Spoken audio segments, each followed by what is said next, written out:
Vamos falar um pouco sobre a onda senoidal.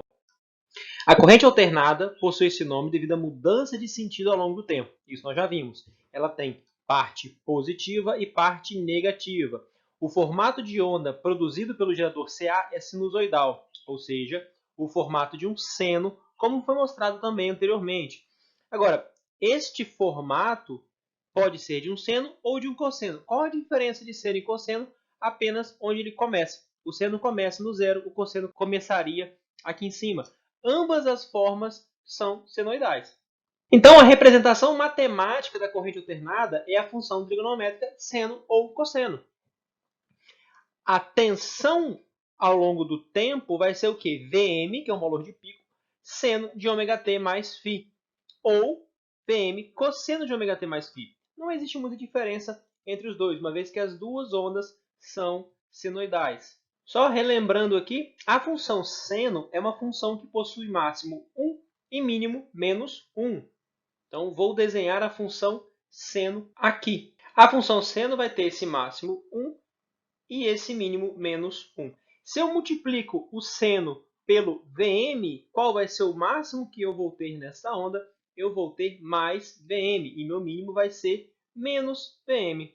Agora, se eu for tratar isso com cosseno, então aqui eu tenho seno, qual vai ser a diferença entre o seno e o cosseno? O cosseno começa aqui já com o valor 1 e vai terminar aqui em cima. Então aqui eu tenho um período da onda de cosseno, aqui eu tenho um período da onda de seno, onde aqui eu vou ter o Vm e aqui eu vou ter o menos Vm.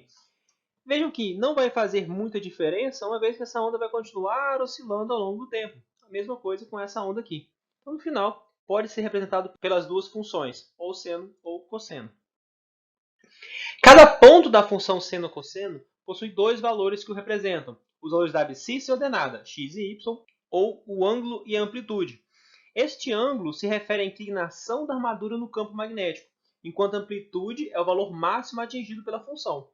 O valor de pico é o ponto mais extremo, seja positivo ou negativo. Então, nosso valor de pico, do caso anterior, era Vm, porque eu tinha mais Vm aqui e menos Vm. Então, esse é o valor de pico. O valor de pico a pico é a diferença entre o maior valor positivo e o menor valor negativo. Neste caso, que eu tenho mais Vm e menos Vm, o valor de pico a pico vai ser 2Vm, a diferença entre o máximo e o mínimo. O tempo que a corrente alternada leva para fazer um ciclo é chamado de período, como nós já vimos. É normalmente expresso em segundos, é a quantidade de tempo necessária para realizar uma volta completa. O número de vezes que este período ou ciclo ocorre em um segundo é chamado de frequência, dado em hertz ou vezes por segundo.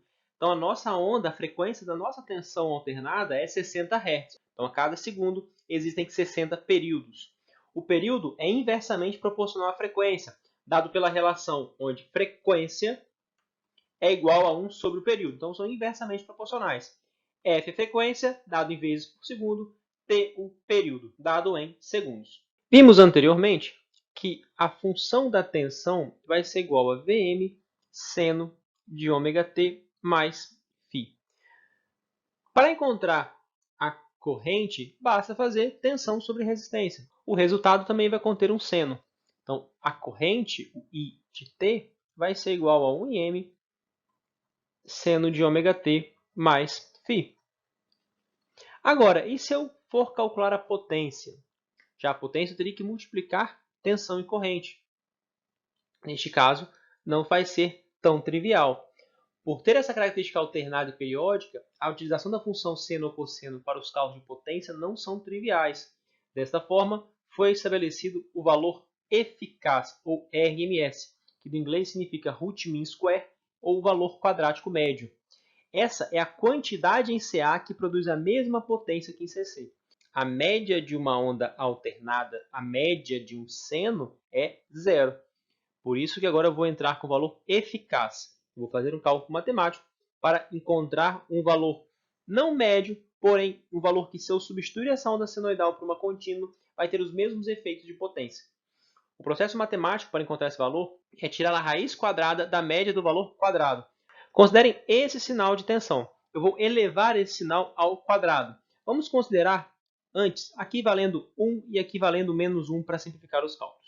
Se eu elevo ao quadrado esta onda, o que vai acontecer? O máximo vai continuar sendo 1, porque 1 vezes 1 é 1. Porém, essa parte negativa vai se tornar positiva. Este sinal vai se tornar este daqui. Agora eu tenho apenas parte positiva. Se o máximo meu é 1, a minha média vai ser meio. Então, agora eu tenho um sinal puramente positivo, onde a média é meio. O problema é que aqui foi utilizado o valor quadrado. Eu tenho que voltar este valor quadrado para o valor anterior. Com isso, eu vou tirar a raiz quadrada. Então, peguei o sinal, eu elevei ao quadrado. Agora, o que eu vou fazer vai ser tirar a raiz, uma vez que eu já tenho o valor médio. Esta onda possui média de meio. Uma vez que essa é a média do valor quadrático, aplique-se raiz quadrada, obtendo como resposta que o valor eficaz vai ser 1 sobre raiz de 2, valor de pico Vm. Isso produz um valor eficaz que é igual a 0,707 vezes o valor de pico, ou 1 sobre raiz de 2. RMS, ou eficaz, vale tanto para a corrente quanto para a tensão. Utilizando os valores RMS ou eficazes, a corrente alternada pode ser tratada como uma corrente contínua, onde todas as leis aprendidas são válidas, inclusive o cálculo de potência fica muito mais simples. Ilustrando a nossa tensão, chamamos ela que é de 127 volts. Todos os cálculos que nós fazemos, utilizamos 127 volts. Este é o valor eficaz da nossa onda alternada. Qual é o valor de pico? Uma vez que essa é o valor eficaz, o valor de pico eu vou encontrar como? O valor de pico dessa onda vai ser raiz de 2, que multiplica 127. Isso vai ser aproximadamente 179 volts.